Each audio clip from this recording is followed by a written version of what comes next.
Welcome back to the Money Mindset Hub podcast. I'm your host, Carla Townsend, a money mindset and success coach who helps purpose-driven women dissolve their money blocks so they can create a life and business that they never want to escape. Today, I have Jenn Wodtke, who is an orgasm and pleasure coach, something a little bit different for our listeners here. So she believes that when you experience your orgasms and pleasure to the fullest, you move into the divine and become fully empowered in all areas of your life, including your wealth and abundance. So no matter where you are on your pleasure journey, she can help you to tap deeper into your pleasure, your power, and divinity. Welcome, Jenn. Thank you so much for having me. I am so excited to get into this. So let's just dive straight in. Jenn, I want to take everyone back to a time that I read about when you felt like you were sort of standing at this crossroads in your life where everything looked incredible on the surface. You had the teaching job, you had the perfect partner, everything looked great, but underneath you felt like you were caged and restricted. Now, I know so many people listening are going to be feeling those exact same emotions like, well, everything's good, everything's working, but I feel like I'm lost. So can you tell us about that time back in 2006 and how that led you to finding your purpose? Yeah, it was a really dark time and it was awful. Like my first thought in the morning was, I hate my life, and then I would go teach grade 3. And then my last thought at the end of the day was, I hate my life. And it wasn't just that, sometimes off the cuff we're like, oh, I hate my life, I hate people. It was a really deep in my soul, just like I wanted to like vomit everything up. And I kind of went, you know what? It's more dangerous for me to stay here than it is to leap into the unknown because I could feel my soul starting to die. And it was really, really awful. And I kind of looked back at what I thought were my deepest desires at the time. And I wanted to work in film. So I, sold my house, packed everything up, moved not across country, but far enough that my parents were super upset with me and got into the film industry. And I found being away from my family and away from sort of these ideas that people that were close to me had about who I was and what I wanted and what I should be. That's when things started to blossom and I started to explore my sexuality in various ways, explore how I wanted to be in relationship. And it's just been an ongoing, amazing journey from there. And as I kind of got into my pleasure, I was like, there's more here. It was just this like itch. I was like, there's more about pleasure here. There's more about sexuality. There's more that I don't know that I know can lead me deeper into who I am. And I sort of just followed that. And finally, in 2022, finally took the leap and got coaching training just because I was like, this is exactly what I'm supposed to be doing with my life at this point. So, Wow. yeah. I love that. And what was that pull then to go into like orgasm and pleasure? Like, where did you find that? Was that just throughout, finding what your purpose was, what felt good to you, what you were interested in? You just decided like, this is it. This is the thing. I knew I wanted to work in sexuality and I sort of niched all over the place within, being a sex coach. But sort of the more I started working with clients and the more I continued to do my own self-development work, I sort of started to really feel that pleasure was not only something that I wanted to experience more deeply for myself, but I realized it was also a tool. And that's what I found really fascinating, that intersection of, using pleasure to get other things that I want in my life. And pleasure, in my opinion, is, of course, something that we should do for pleasure's sake. Like it is its own, just a fun journey, but it can be both. And I find when we merge those, that's where a lot of magic can happen. Yeah. And do you know what? When I saw too what you did and we first came across each other, that's when I thought too, I bet you she's a romantic, your money archetype. And then you did the quiz and I was like, yep, nailed it. Yeah. The romantic, for everyone listening, is literally the pleasure seeker. So it wasn't surprising that you were you're actually a tie between the romantic and the celebrity, which is the big shot, one wanting to be seen. And then you went to work in films and things. So it was literally like that archetype quiz just put you like nailed your money personality perfectly. For those quickly who haven't listened and haven't done the quiz yet, go to moneymindset.hub.com/quiz because it literally is just telling you what you probably already know about yourself and definitely things that you can help work on. How did you actually finally build that courage to follow your passion instead of just living out the predictable life that was going well? But what made you actually go 2022, this is it, I'm done, other than, yeah, moving away? How did you build that courage? I think looking back, I had I had some unconscious fears that I only sort of just identified recently, like since I took that coaching training. But I had just it was a really almost like a slow burn where I was like, I didn't wanna work in film anymore. I mean, I have a lot of great memories of film, and I have a certain nostalgia for that industry and the job that I did in it, but it wasn't creative, and it wasn't fulfilling, and you're on someone else's schedule, and I had been sticking my toe in and out of becoming a sex coach and doing something in the sexuality realm for probably a full decade, and I almost just snapped and went, I have to do this. Like, I can't sit here and not be satisfied in my life if I'm not going to put my money where my mouth is and take the step. And I just did it. I was like, it's time. No fucking around anymore. Like, let's do this. Yeah, feel the fear, do it anyway. It actually reminded me of an Oprah saying. She said, if not now, then when? And it's so true. You just got to rip that band-aid off and just jump right in. I read that on your journey, there was a truth that came to you, and I loved this truth, so I have to repeat it. You said that our pleasure is our power. And you realized then how disempowered you'd been for most of your life. Can you explain what you mean by that? I suppose in terms of like your sexuality and what you're doing now, for those listening who may actually feel disempowered, but maybe don't know it. How would they recognize that? This is such a huge question, and it felt like such a huge truth to me. For me, when I zoom out and I look at the world and especially at women and how we've been conditioned and the things that we've been taught around our sexuality, it's been so controlled for millennia, right? Like it wasn't that long ago where if you had a child out of wedlock, for example, you were doomed to a life of abject poverty and shunning. And we've lost goddess worship. Like millennia ago, we used to worship the female figure as divine. We used to acknowledge goddesses. That's been lost. And I just feel when we lose all of that, we can't experience our own bodies and our own orgasm to the fullest potential. So many women I hear so many times, and myself included, I imagine that you've probably had a similar experience at points in your life as well, where you're being sexual and you're like, oh my God, is he or she worried that my boobs are too small, that fat roll, all of those things. And how can we be empowered where we're worried about how we look instead of what we feel? You know what I mean? Like there's this sanitizing of our sexuality that takes us out of enjoying it. And I think in my opinion, you can't be disempowered in one area of your life and not have it bleed over into everything else. But I find the inverse is also true. Like when you find what is empowering for you, and for me, that came through my pleasure and my orgasm, I started to see that power like blossom through all areas of my life. And I think how to recognize it, my experience, what I've seen with some clients as well, is there is this, especially with women, this like, everything's fine, everything's good enough. Who am I to complain? Because again, it goes back to as women, we're conditioned so much to take care of our children, our partners, our communities, everybody else before ourselves. And it just becomes, it takes over. And next thing you know, you've lost power across so many areas of your life. Yeah, I 100%. It definitely does.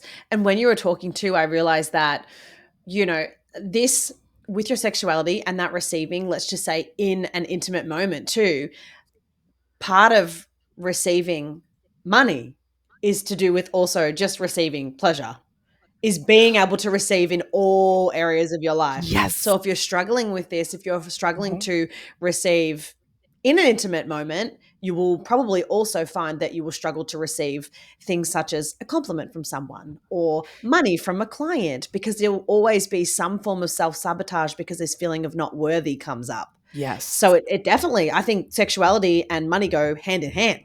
Yeah, totally. Totally. And many times I've been in that position getting pleasured and I'm like, oh my God, am I taking too long? He doesn't really like this. And, and, and yeah, that is, I think, really echoes my experience. I'm not a money expert, but my experience about money, like, do I deserve this? Did I get this money for nothing? Did I work hard enough for it? So it should be low or free so everybody can access them, right? It just becomes this self-fulfilling loop, I think. Oh, 100%. It definitely does. And so your book is literally called Touchless Orgasm. Yes. Be your own source for pleasure and power. Can you explain what that means? What does it mean, touchless orgasm?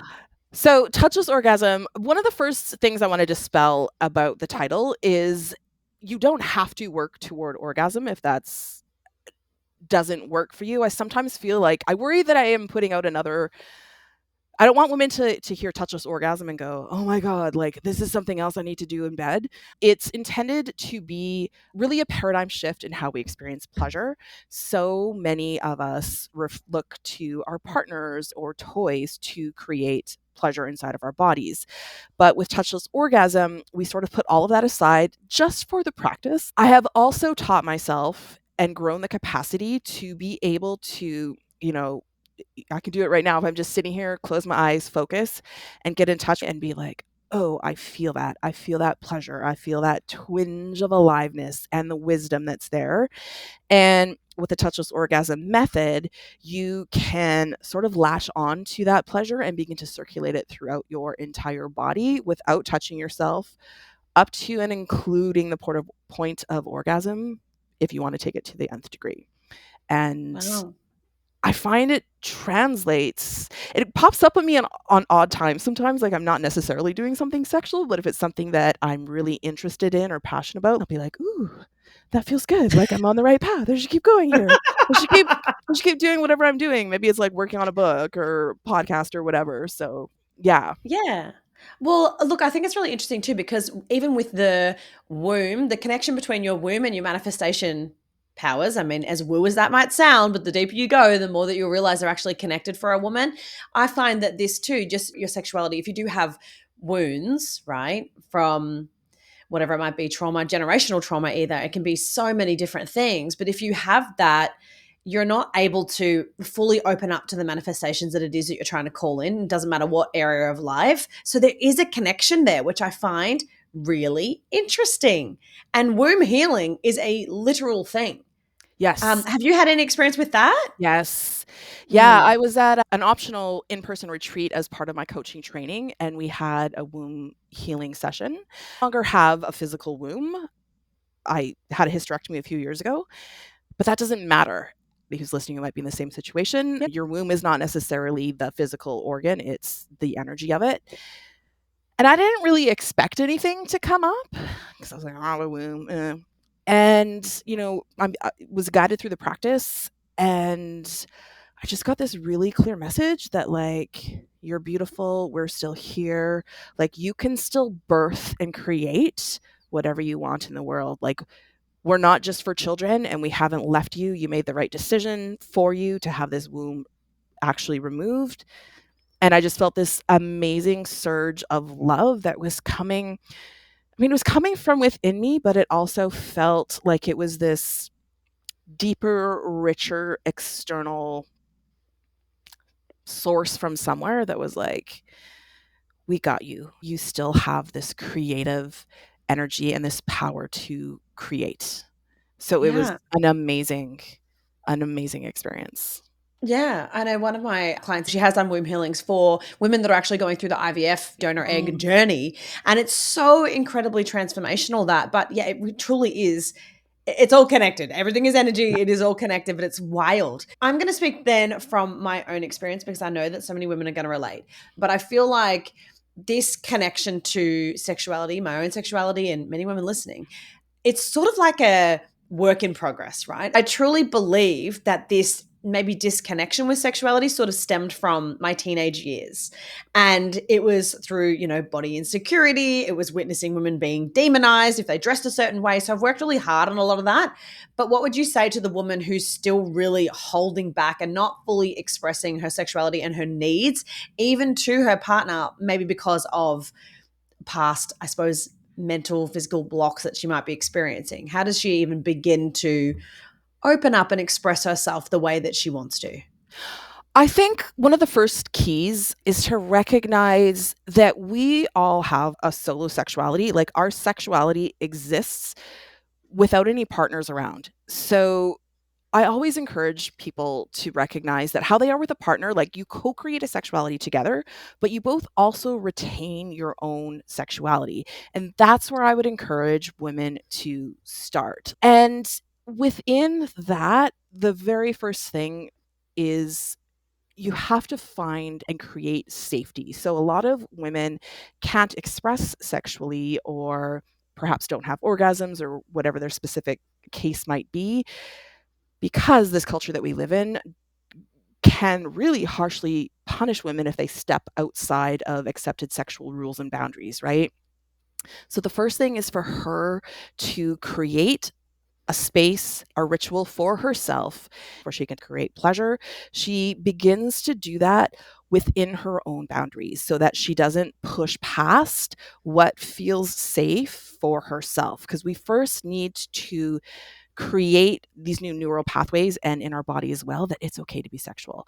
I'm not going to be punished. I'm not going to be harmed. I'm not going to be hurt. So it's baby steps to create that safety and then to do that over and over and over again.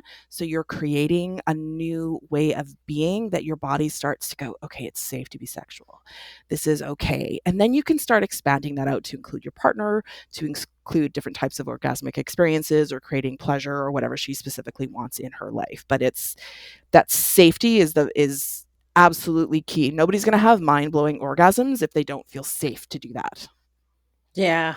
Yeah. God, that safety piece is just linked everywhere, whether it be through your sexuality, whether it be through money, wealth, success. It's the safety piece. It's just building your nervous system to be one that can hold it.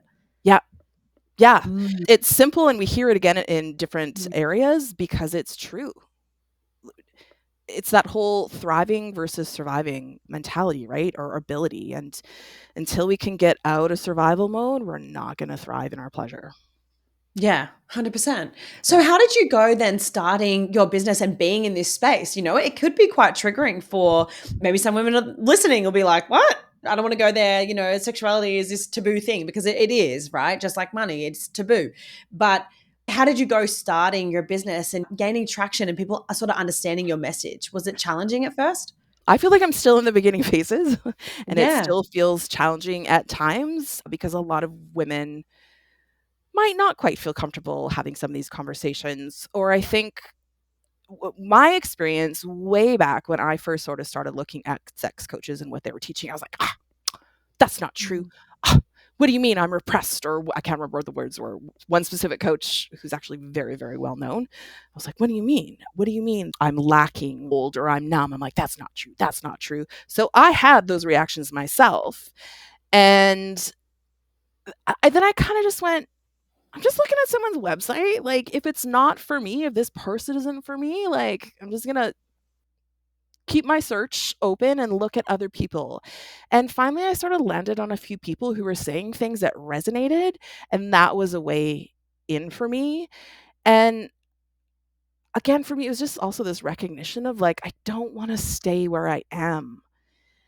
And you have to go through a certain period of discomfort if you want to see changes in your life, right? You don't experience all the amazing things if you stay small and stay scared. So, what are some of those money blocks that you experienced? I like to refer to them as money myths because truly they're not true. So, what are some of those that you experienced that you've had to debunk and overcome? I think this is a common one. I heard my parents say over and over again, money doesn't grow on trees, right?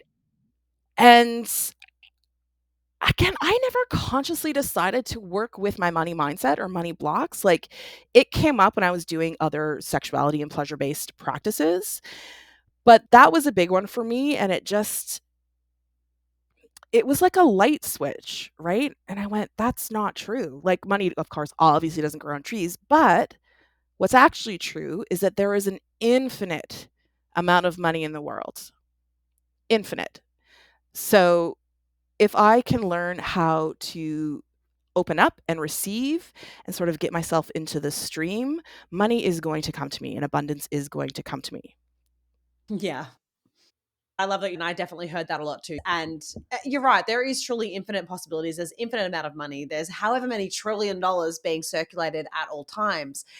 But it's so interesting how they continue to come up, and it doesn't really matter what stage of business you're at. So whether you're listening and you're just thinking about starting, whether you're in the early stages or whether you're making seven figures already, I can tell you now that they're still going to come up no matter what. But I love that it came up as you were doing your own, I suppose, evolution through pleasure. So what was it that started to come up where you realized, oh, I need to work on my money mindset here? There's money blocks that are coming up. These beliefs aren't real. Yeah, so the past couple years for me, money has really started to come to the forefront. Like I said, I used to work in film, and with all the strikes of 2023, my last actual paying film job was at the end of 2022, and I wasn't quite ready to go into coaching yet, but I was like, "Oh, I guess it's time." And so I haven't worked a regular job for over 2 years now, and not having that steady income really sort of was the catalyst to me looking at, like, okay, what is my money situation? What am I going to do now that I don't have this steady income? And am I self-sabotaging? Like, I got myself here somehow through my actions and my beliefs. Like, I got myself here.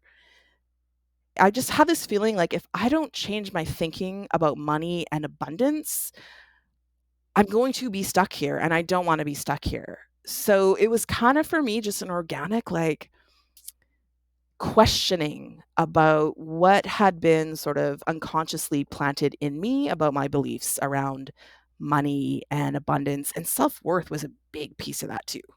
Yeah. And what do you think the link is then between your self-worth, your sexuality, and even with money? I suppose it all ties in. It all ties in for sure. I had a coaching session a couple years ago now, I guess, with a peer who was in my program. And we were supposed to be working with a challenging emotion. But at that period of time, I was like, I don't have any challenging emotions. Like, I feel joyful every day. This is amazing. So we worked with joy, and she was so skilled and she just kept digging and she asked the right questions. And she's like, I think there's more here, Jen. I think there's more here. And finally, she said, okay, you said that you're feeling so much joy that you can't access fear. So what's behind that? I said, well, I think I didn't let myself feel joy before. She's like, well, why didn't you let yourself feel joy? What popped out of my mouth without any restriction was, I don't think I was ever worthy of it. Blew my mind. I always presented throughout my whole life as being confident and having high self esteem. And my ego really wanted to believe that that was true.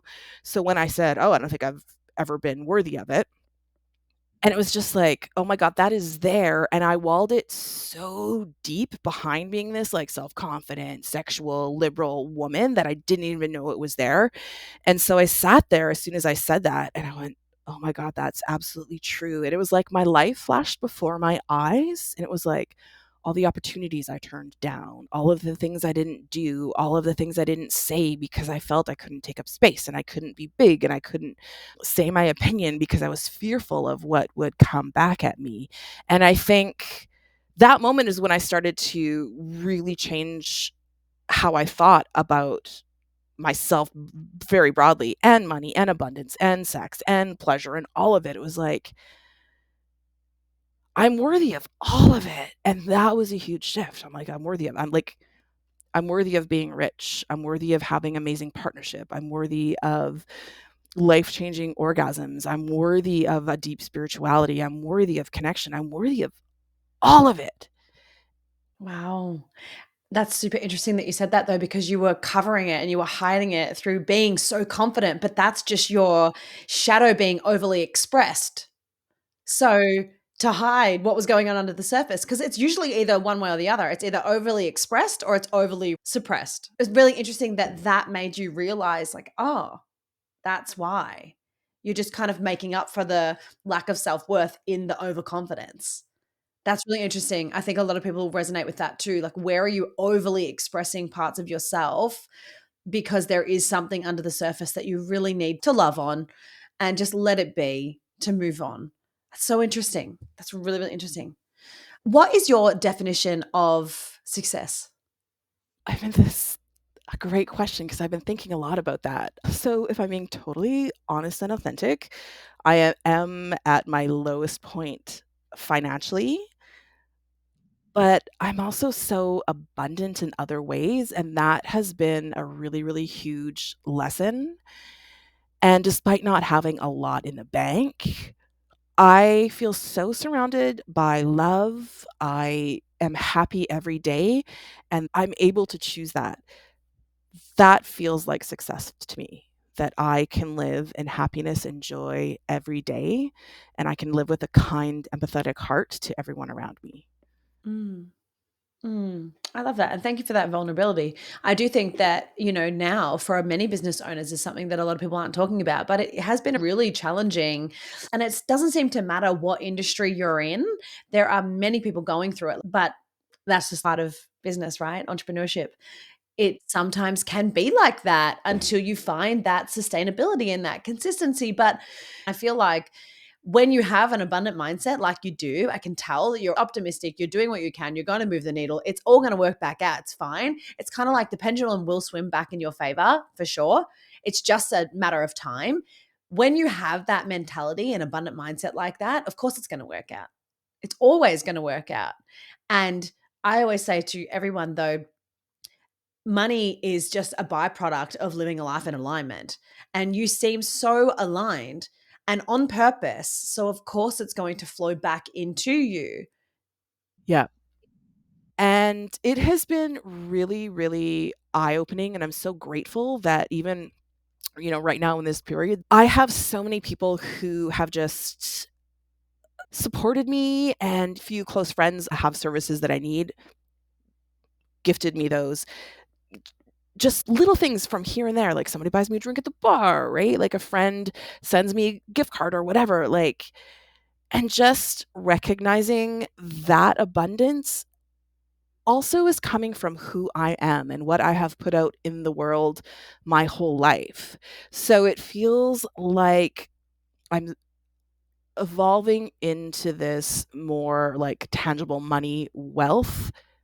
The next phase is that, like, I have so much gratitude for the non-material abundance that I am enjoying, that it's just like I can't wait for the next piece. I know it's gonna come, and I'm gonna be grateful for that as well. Do you know what I mean? Yes, 100% I do. And I think this is kind of like the missing piece that people forget about.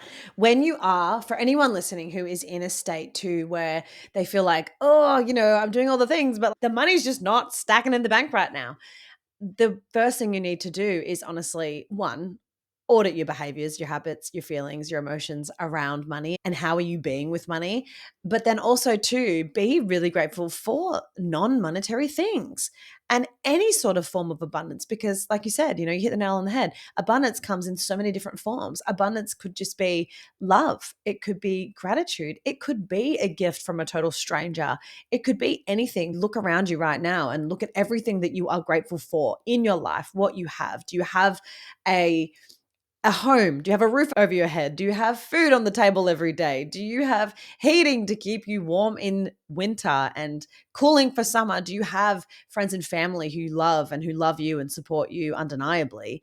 Then that is all abundance. And sometimes where I feel like people get lost is they think abundance is just money, but it's not. It really isn't.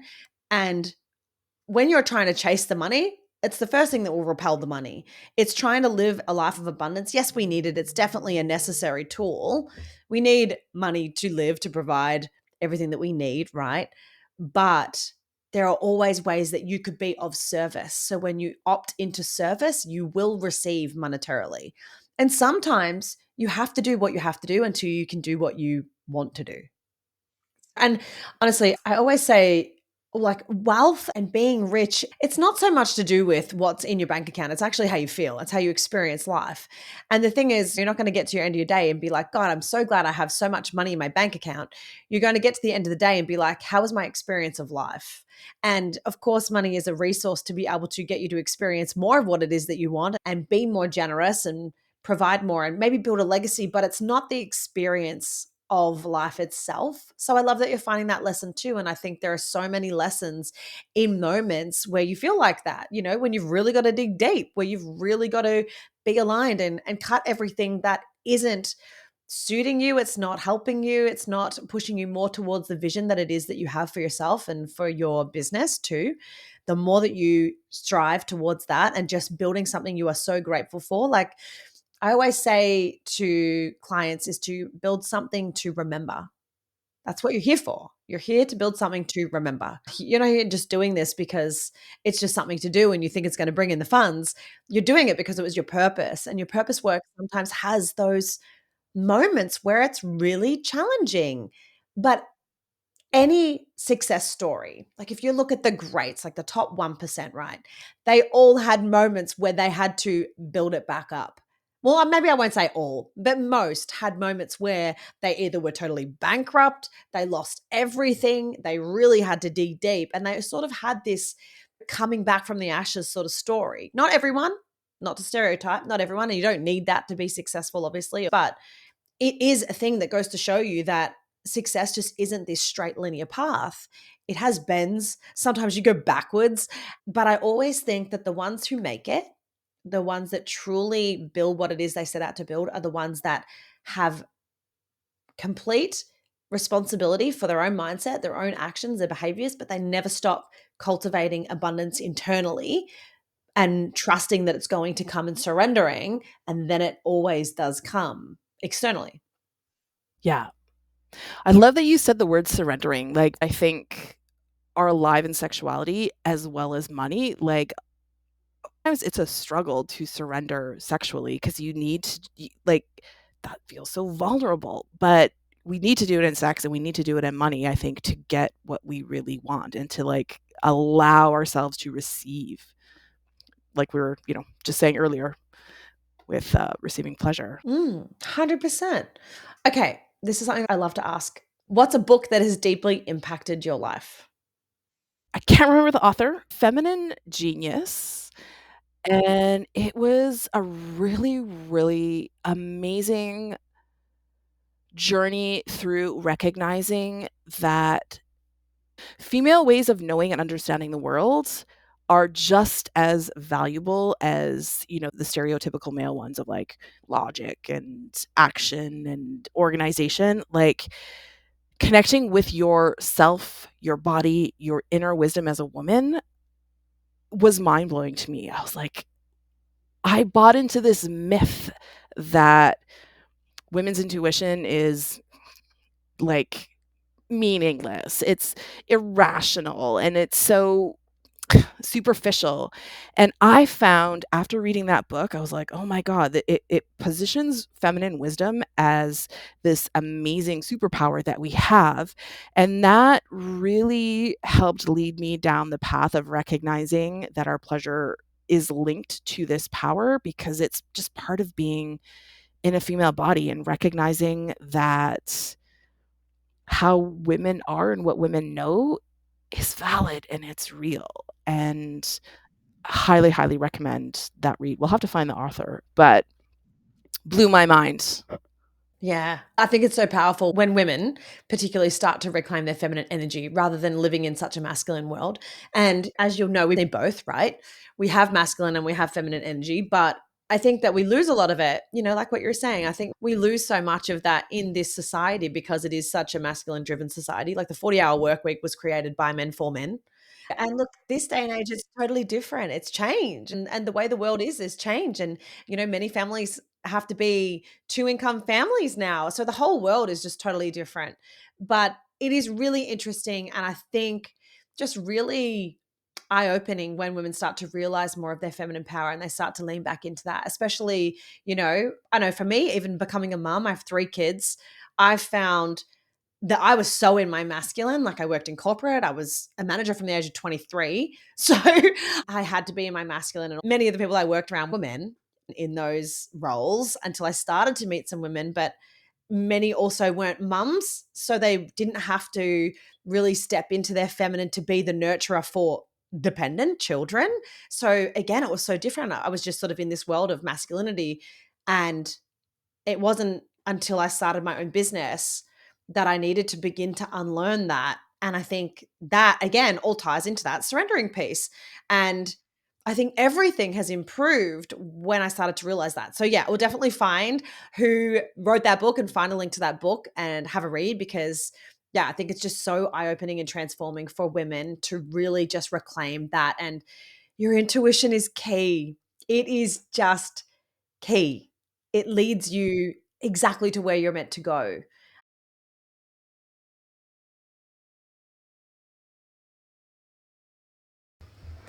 Thank you so much for coming on today, Jen. I've absolutely loved it. And I know that everyone listening, it's really going to make them remember that they've got to trust their intuition, listen to their body, and of course, never forget that their pleasure equals their power. So you can connect with Jen on Instagram, on YouTube, also grab her book, The Touchless Orgasm. And she's given us a free guide, which is called 3 Keys to Touchless Orgasm, as well as a link to book a free 30-minute call with her. All of the links are in the show notes to connect with Jen. Thank you so much. I've absolutely loved this, and I will catch you in the next episode. Thank you so much for tuning into today's episode. I really hope that you enjoyed it, and be sure to subscribe so that you don't miss any of the incredible future episodes and guests that we have coming up for you. And if you haven't already subscribed to our email list, be sure to do so, because we have some pretty epic things coming this year, as well as a magazine will be sent to our subscribers to help you with all things money and mindset, personal development, and entrepreneurship. The world needs more kind-hearted women like you with deep pockets. I'll catch you in the next episode.